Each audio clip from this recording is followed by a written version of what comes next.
Hello, what's up mga ka-G? Kuya J is here. Samahan nyo ako sa aking first ever Jejemon Vlog. Ayan, tayo po ay magbablog. Samahan nyo po ako sa aking daily journey. Ayan, kamusta na ba si Kuya J ngayon, no? Tayo ngayon ay isa sa mga masisipag na Lalamove driver operator. Ayan, so samahan nyo ako na i-vlog yung aking daily journey sa aking mga biyahe, mga daily views. Ayan, yung ating mga gusto natin sabihin dahil likas naman tayong madaldal. Ayan, tawag nga sa atin talaga, no, madaldal yan, si RJ madaldal yan. Ayan, so gamitin natin yung ating kadaldalan sa pagbablog, baka sakaling magkaroon ng kabuluhan. Ayan, ang purpose natin, no, just to inspire, syempre. At ito talaga yung gusto kong gawin. At dito tayo baka ito yung baka sakali, di ba, ma-monetize din, no? Magkaroon din ng kahit konting additional income. Ayan, so today is November 3, 2025. Ang bilis ng araw, no? Magpapasko na naman, kakatapos lang ng undas. Ayan, so November 3, 2025. Ito ang unang araw ng biyahe natin, no, ngayong buwan na ito.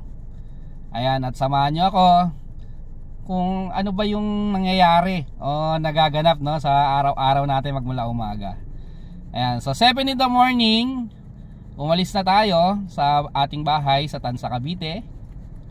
At habang binabaybay natin yung Centennial Road going to Cavitex, swerte naman, no, ito pakita ko sa inyo mga ka-G. So mga ka-G, bakit mga G? Mga kagulong.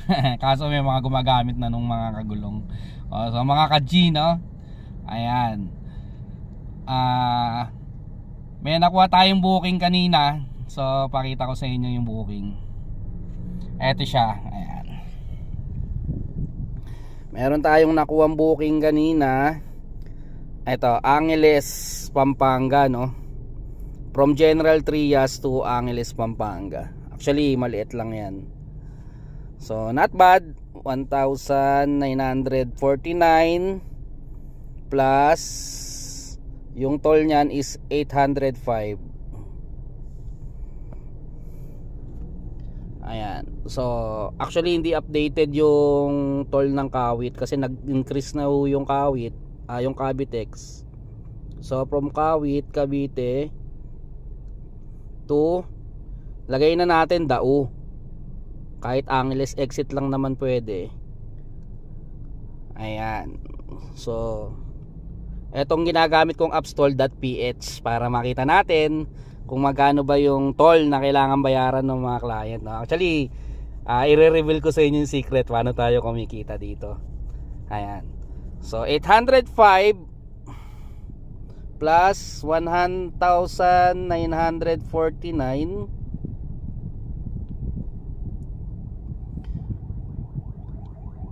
805 plus 1,949. Ayan, 27 din yung babayaran sa atin mamaya. Isang booking pa lang yan, no, mga ka-G. Ayan, so meron tayong regular pupuntahan natin mamaya.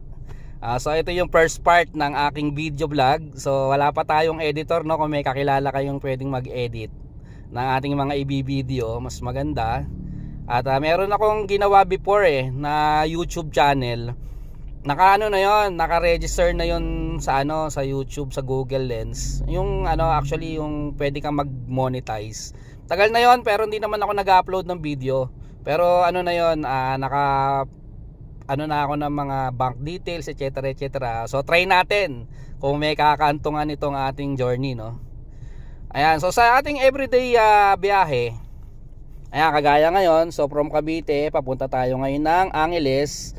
At meron akong isa pang regular client. Actually nakuha ko tong regular client na to, nakapag-book sa akin na isang beses to. Tapos kinausap ko, sabi ko, sir, baka pwede na kung regular naman kayo nagpapadala sa San Fernando, Pampanga. So from Pasay to San Fernando, Pampanga, mamaya videoan din natin.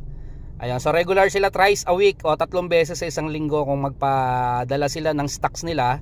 Actually ramen to ang supplier nila ng ramen, mamaya pakita ko din sa inyo. Tapos kapag medyo may equipment na tayo, pwede nating interviewin yung ramen bar. Actually papayag yun eh. So syempre pro promotion din nila yun. Ang hindi ko lang alam is kung franchise sila, no? Kasi kung franchise sila, tapos franchise nila yung nandun sa San Fernando, maaaring hindi ka basta-basta makakabili sa kanila unless na ano na yun nga, franchisor mo sila, franchisee, merong agreement between franchisee and franchisor. So yun, pwede ka lang kumuha sa kanila kung franchisee kanila. Ngayon kung outside or let's say walk-in, hindi ko alam eh. Actually, ito yung contact number nila. Ayan, Ramen Pro Shop sa Liberisa to, no. So let's see kapag may hinantungan tong pagbablog-vlog natin na to. Tingnan natin, interviewin natin si Ramen Pro kung franchise sila. Kasi kung franchise sila, ang isinusupply lang nila syempre yung mga naka-franchise sa kanila. Pero kung store lang sila at sila talaga ay legit supplier ng mga pang ramen, yung mga may ramen store, so mas maganda. Kasi syempre yun, awareness na rin yun, tsaka tulong din natin no, sa mga maaring future future anong tawag nito, subscriber natin, no, yung mga magpa-follow sa atin.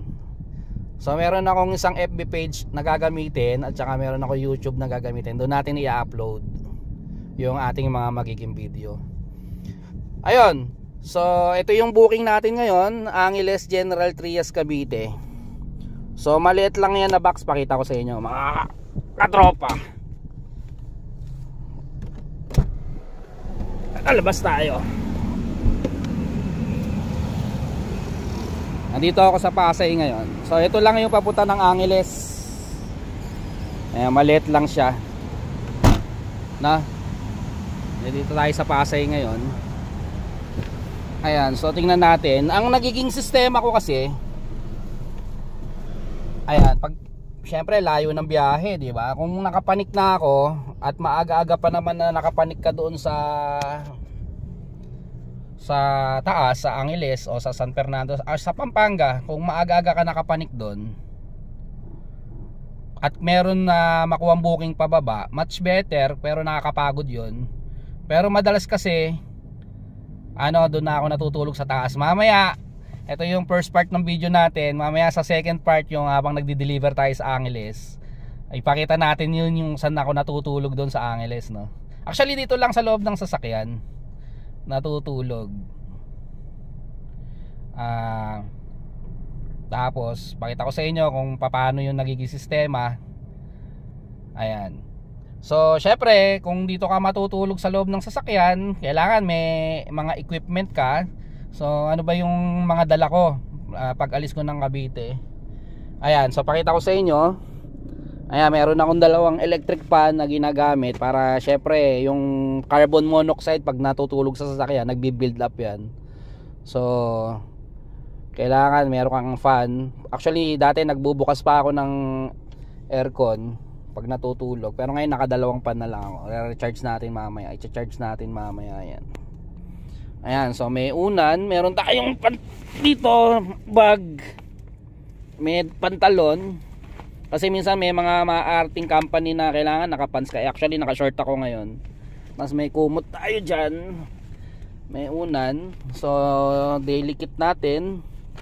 Ayan, meron tayong wipes, alcohol, toothbrush, toothpaste. May cotton buds pa tayo. May nail cutter. Ayan, syempre hindi mo mawala kating ko. Pagka medyo suffocate na tayo dito sa sakyan, nalalangap-langap natin. Ayan, importante ito, panghugas ng yag balls para hindi nangangamoy-ngamoy yung pawis natin dyan. Pati yan dinamay pa. Ito, kortina, kulambo ng bintana para pag nagbubukas ka ng bintana hindi napasok yung mga langaw lamok. Ayan, at saka hindi ka masuffocate dito sa loob ng sasakyan. So yun, syempre kailangan natin, malaki din ang kailangan natin puhunan. May baon tayong 1.5 panggas, wala na akong gas. Ayan, panggas. Ayan, isa sa tatalakayin natin, magkano ba yung mostly inaabot ng gas, no? Papanik ng Pampanga from Cavite. Ayan, so nagchat na yung ating suki, no, si Ramen. Ang sabi niya ay, ayan, hello sir, mga 11 po, punta na kayo sa Ramen Pro, thanks po, may pasabay din po from Alas, salamat. Ayan, so ayun, so dalawa na yung dala natin, papanik ng Pampanga, no? Meron na tayong General Trias na nakuha kaninang booking, at itong suki natin. So dalawa na yan. So pag inad mo yan, 2.5 ang babayaran nila, plus magkano nga ulit to? 2.7 plus 2.5. Yan. So meron na tayong may papanik na 5.254 na gross. Syempre ileles mo pa dyan yung gas tsaka yung toll. So mga matitira dyan 500 yung toll, 500 yung gas, ayun, mga 4,000. So hindi pa tayo medyo satisfied sa 4,000 lang nakita. Neto na yon guys, no? So magantay pa tayo ng isang booking. Mga alauna na siguro tayo papanik ngayong araw na to ng November 3. Ayan, so antay pa tayo ng booking. Baka may pumasok pa ng papanik uli ng taas. Actually dalawa yung pumutok na nakita ko. Merong isang Manila kanina na priority to Angeles, Swampor. Tapos merong isang Paranaque 900 na regular booking. Ayan, so waiting tayo. So samahan nyo ako sa aking journey. Muli, ito si Kuya Jay. Let's G, mga kagulong. Abangan nyo ako mamaya sa Angeles. Ibablog din natin mamaya yung walking street kung di maulan mamaya kasi may bagyo. Ingat pala tayo mga ka-G, no? Ingat tayo kasi may bagyo. Ayun, so mamaya kung hindi naman umuulan sa Angeles, doon tayo matutulog ngayon sa Angeles. Iikot ko kayo mamaya sa Angeles sa The Walking Street. Ayan, kita nyo doon yung mga yung mga lady boy na kagaya sa mga Thailand. Ayan, yung mga ano bang tawag sa kanila, guest relation, mga GRO doon, no? mga walker. Hindi tayo pumapatol sa walker, nakakatakot, puro foreigner yun nandun sa Angeles. Mamaya pakita ko sa inyo, nakakatakot, saka wala sa isip natin yun, no? Mamaya ma-attempt tayo doon kasi may hawak kang pera, tapos may mga babae doon sa 1.5, 2,000, aalukin ka, kakatok-katok sa'yo sa Angeles. May magaganda, pero kung i-attempt mo, nako, kawawa yung asawa kapag nahawaan kung sakali magkasakit. Mamaya isa yan sa ibablog natin. Okay, samahan nyo ako sa aking daily journey. Ito ang start ng aking first ever Jejemon vlog. Walang edit. Ayan, soon malay natin kung bibigyan tayo ng pagkakataon. Ayan, thank you guys. Mamaya ulit.